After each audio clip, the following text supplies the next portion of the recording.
Sir, what situation today? Mukhang hindi ganun ka, wala masyadong putukan.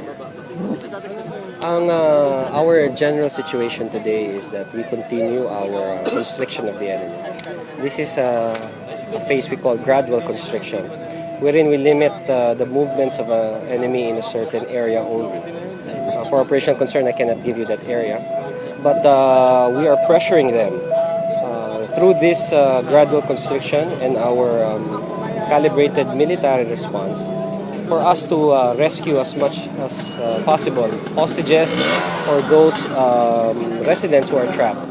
And for the past 18 hours, a total of 116 hostages or trapped civilians have been rescued by the AFP, taken out of the danger zone, and had passage of lines to the rear, where they are now here with the protection of the Crisis Management Committee. We are doing this gradual constriction so that we can, again, as I said, increase the pressure, force the MNLF Miswari faction to either abandon their hostages, release, or give an opportunity for our either direct rescue or an opportunity for the hostages to escape.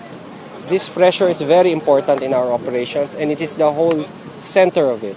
This is not an all-out offensive. This is a calibrated military response for that very purpose. Save as much lives as possible. 70% was cleared yesterday. Do you have update? This 30%, this is the area that we are having our gradual constriction. It's very critical that we proceed as carefully as possible because we believe that there are still more hostages within this 30%. This pressure, this operation, we hope that we will be able to give an opportunity for a lot of hostages or those trapped in this area to flee. This is a still large area, and as we move forward, we appeal to them that if they see soldiers, quickly just approach, raise your hand, and identify yourself, and we will take you out of the danger zone, bring you to the rear. We have no time to process. We will have a passage of lines all the way to the rear, all the way to the safe area. Is Malik still alive? Can you? We believe that Commander Malik is still in the area, and that he is still, we believe he is still around, and that we are exerting all effort How many within this gradual constricted area to be able to pressure him also to commit in a fight. How many hostages do we believe remain trapped? I cannot really give an estimate. Our initial estimate is 160 to 180.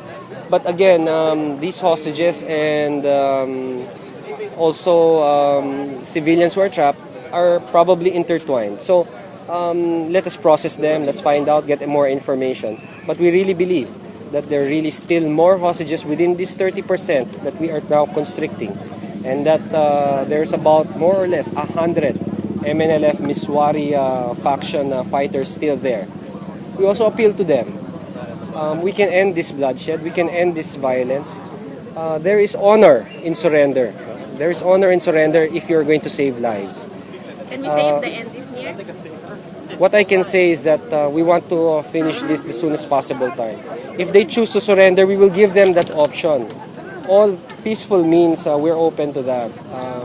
If they decide to surrender, they simply have to raise a white flag, raise their hands, and we will have an immediate ceasefire for them to safely go out, raise their hands, muzzles down, and we will process them, put them to the rear. Let's end this violence.